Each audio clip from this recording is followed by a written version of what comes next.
Të shokuar në fakt nga deklaratat thellësisht politike të Ministrit Drejtësisë. Unë personalisht e prisja normalisht një reagim të tillë pas paaftësisë të theksuar të ministrit për të provuar ligjërisht pretendimet e tij përpara Këshillit. Sigurisht edhe atij do t'i duhej një justifikim përballë provave të tij dhe justifikim më të mirë se sulmi që gjithë e pam. Sulmi i pa precedent në fakt ndaj Këshillit Lartë Drejtësisë dhe të gjithë sistemit të drejtësisë, i cili u quajt sude nga Ministri i Drejtësisë pa asnjë përjashtim, e vërtetoi më së miri këtë. Ata që janë të paaftë të provojnë sipas ligjit fajsinë apo përgjegjësinë e dikujt tjetër, për fat keq kanë aftësinë shumë të mirë që përballë publikut të shpifin pa asnjë lloj skrupulli.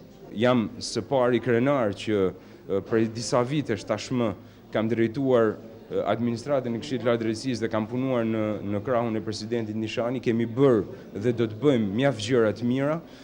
Nuk mund të konceptoj në formimin tim si jurist një ndërhyrje të parlamentit në zbatim të thirrjes për ndihmë të bërë nga ministri apo faktorë të tjerë, por gjithashtu nuk do të rrim për asnjë moment në pritje të një fati të pa parashikuar në ligj për ne, por do të vazhdojmë të bëjmë me shumë përgjegjësi detyrën ashtu si kundër e kemi bërë deri sot. Ju keni thënë se do të drejtoni institucione ndërkombëtare lidhur me... Ky është një vendim i marrë nga Këshilli i Lartë i Drejtësisë, pra duke parë me shumë shqetësim që për fat keq reforma e anuncuar në sistemin e drejtësisë nuk sjell asnjë të re, por përkundrazi fillon me shkatrimin e institucioneve kyçe që rregullojnë dhe garantojnë pavarësinë e sistemit.